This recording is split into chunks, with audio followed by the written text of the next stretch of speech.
In today's video, we have some more news from the NHL waiver wire, and we're looking at some trade speculation regarding teams like the Montreal Canadiens, Boston Bruins, Pittsburgh Penguins, Columbus Blue Jackets, and others. We'll discuss all the latest coming up next.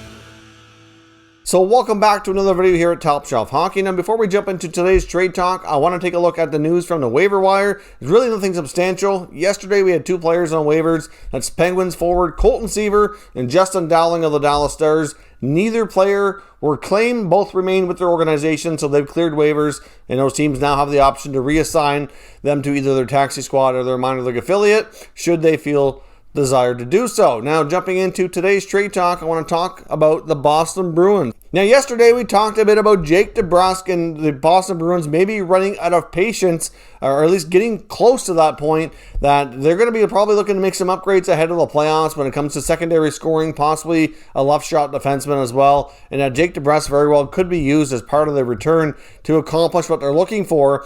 And there's been some further developments on that here today that I want to touch on. And obviously Jake DeBrusk, we now know from head coach Bruce Cassidy, is going to be made a healthy scratch tonight. So obviously that's a low in his career. Obviously he has potential, at least has shown it before, to be anywhere from a 20, 25, maybe even closer to 30 as he matures goal scorer at the NHL level, but he's been very inconsistent. And this year he has been more consistent, but consistent with not good play, which is not what you want. I mean, Jake DeBrusk, at this point in his career, entering the beginning of his second contract, after completing his ELC, he should be at a stage where you can kind of bank on 20 goals and hope that he continues to improve, inching up towards more and more to improve those totals. But right now he's got one goal in the season.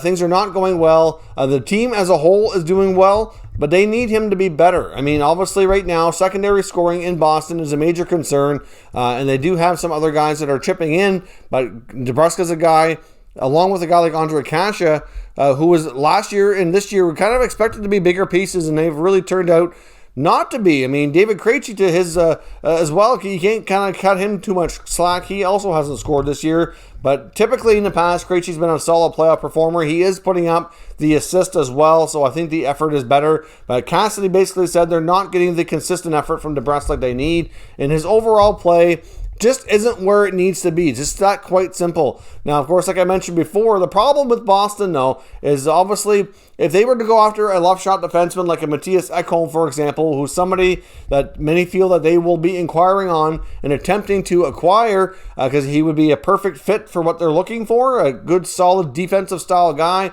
can play that left shot and get a good contract, get next year under contract as well. He'd be a great choice if he can pick him up from Nashville. And if you were posed the questions like, well, if they're asking about DeBrusk to be a part of that trade, do you do it? And it's tempting too. Like, you almost think that they almost have to in a way, because DeBrusk has been terribly inconsistent and you need that kind of defenseman for your back end. But at the same time, if you trade DeBrusk and you don't get another forward back, who's going to be that secondary scoring? That, somebody's going to do the job that they expect him to do. If it's not him, then who's it going to be? If they trade him and don't bring in another forward, then their secondary scoring is down even further, because at least as long as he's there's a chance he'll get going and get it done at some point and show the finish that he did have in the past. But obviously, like I said, patience are running thin. I'm sure by sitting him down that they're hoping he can maybe watch the game, gain some different perspective, and hopefully get himself back on track here. It's also a situation where his value is not great, so trading him from that perspective isn't really the best, as long as teams think that they can get him back to where he used to be, because he's still quite young and on a decent contract, that maybe they'll still have more value than we might think. But I don't know. Jake DeBrusk being a healthy scratch is a huge development in my opinion, and something that Bruins fans need to be cognizant of here, as I do feel we're getting closer to the real possibility of him being traded in order to find another piece to add to this team. But like I said before, who else are they going to bring in here? They have to target another forward as well. But the problem facing the Bruins and Don Sweeney is, how do you bring in another guy to replace DeBrusk, add a defenseman, ideally a guy like Ekholm if you can.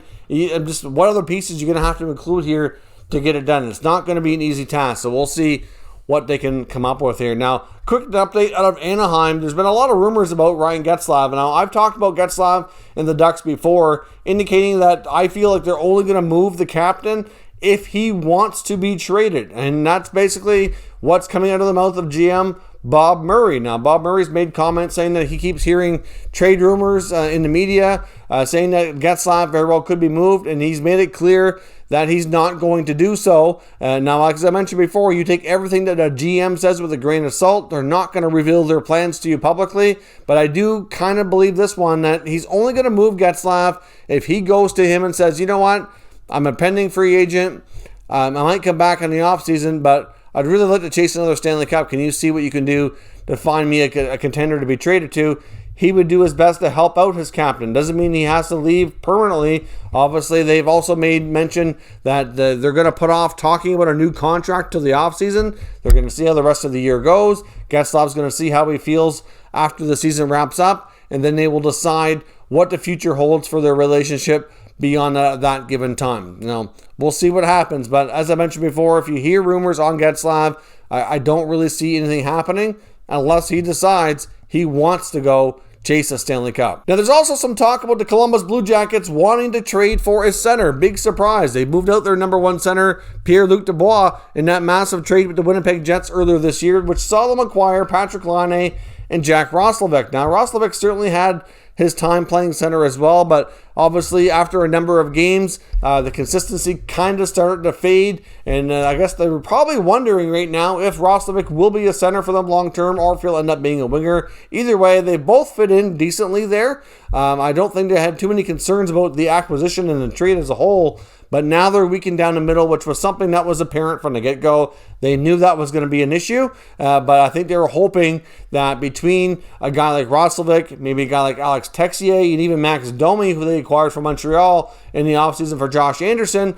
would kind of fill that void a little bit better than what's happened here. I mean, Domi, for his part, has struggled mightily in Columbus and finds himself not only not playing center, but on the fourth line, getting very limited minutes. So obviously he's fair to say he's been in Tortorella's doghouse for quite some time. He's just not really fitting in there, and I do wonder what his future holds as well to some degree. I mean, he did sign a new contract after getting traded there, but it just hasn't been a terrific fit. So obviously with the trade talk that they're looking for a number one center, or at least the top six center at the very least, and this has come right from the team as well. They've been pretty open about what they're looking to do here, and it doesn't necessarily have to happen ahead of the trade deadline, but if they can find the deal sooner than later, then obviously they would hope to make a run for the playoffs. But at this point, the playoffs seem to be a fading hope here for the Jackets as we get more games in. It's just not happening right now. But a couple of names that they're apparently interested in looking at, and if it doesn't happen now,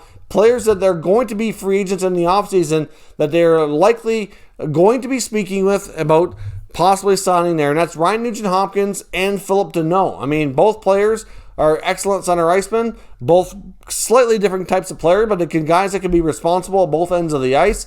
Phillip Danault is a player that I'm not really sure has a future in Montreal after the younger players have surpassed him on the depth chart. We've seen him reject a pretty lucrative contract in the offseason, and I do wonder what his future holds there. I mean, obviously with a change in the coach and the change in the, we've seen some lineup changes and everything. Maybe things change for Danault, and this conversation isn't something that we're going to end up be having here in a couple months' time, but he's certainly a player that you would think would be prime for Columbus. He's looking for a bigger role. He can certainly play center. He's good at both ends of the ice. He kind of fits their defensive style of game, along with the ability to pitch in on the offense, and obviously, I think he'd be a good fit there. So clearly, it doesn't mean that a trade's going to happen, but like I said, if trades don't happen, then it could be deals we see in the offseason. In Montreal's case, they may not want to move Danault ahead of the deadline, trying to push for the playoffs and get in. They're going to want to have some more experience behind their young guys, obviously, for the playoff push. So would be more surprising if they did make a deal sooner, but it's still, along with a guy like Ryan Nugent-Hopkins, I know he wants to be an Edmonton Oiler. I believe wholeheartedly the Oilers want to keep him, but contract talks have not gone well. It's going to be a little bit challenging for them to keep him long term for the kind of money he's looking for, and it's just a matter of can they get the deal done or not. And if he hits free agency, he's going to get a ton of interest due to the lack of options at center ice, especially in the free agent market for 2021. So we will see, but could you see either of these players making a move to Columbus, if not by trade, then free agency once the offseason hits? Now, lastly here, I want to touch on the Pittsburgh Penguins. Now, obviously, we've heard lots of talk about the Penguins, especially after Brian Burke and Ron Hextall were brought in to replace Jim Rutherford. They're looking to go for it, go for one last hurrah here before they have to consider dismantling this team. Obviously, Burke and Hextall have made it perfectly clear in interviews that they're in win now mode. They want to get into playoffs. They're going to push it and do everything they can to get into the playoffs and see what can happen.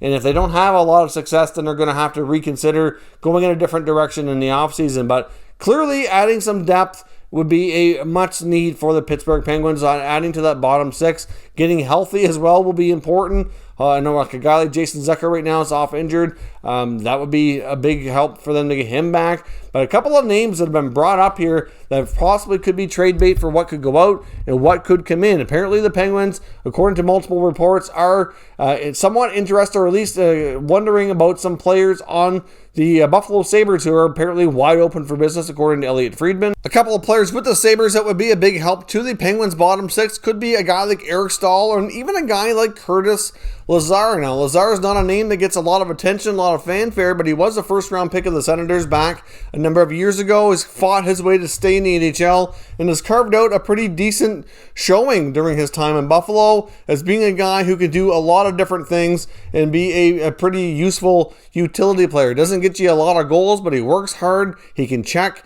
He can kill penalties, and that could be somebody who could become very helpful for the Penguins' bottom six. Now, that doesn't mean for sure they're going to make acquisitions on those guys, but they are a couple of players that they're reportedly checking into and considering kind of kicking tires on. Now, as far as what players are most likely for the Penguins to trade before the deadline to kind of make themselves to be in the best position possible, according to Josh Yohe of the Athletic, he has an article on there from the past week indicating a lot of Penguin players that are, I guess he has them in different categories, and who's most likely to be moved. And the couple that are most likely right at the top of the trade bait list is Jared McCann and Marcus Pettersson. Now, Pettersson is a guy who I know they wanted to sign long-term. They were quite fond of him after acquiring him from the Ducks back a couple years ago. But at this point, I guess according to the article, he's kind of looked upon as being a pretty decent number 5, number 6 defenseman. And it's not something that's overly important for them and could possibly benefit from a change of scenery. Now, obviously, he comes with a decent contract.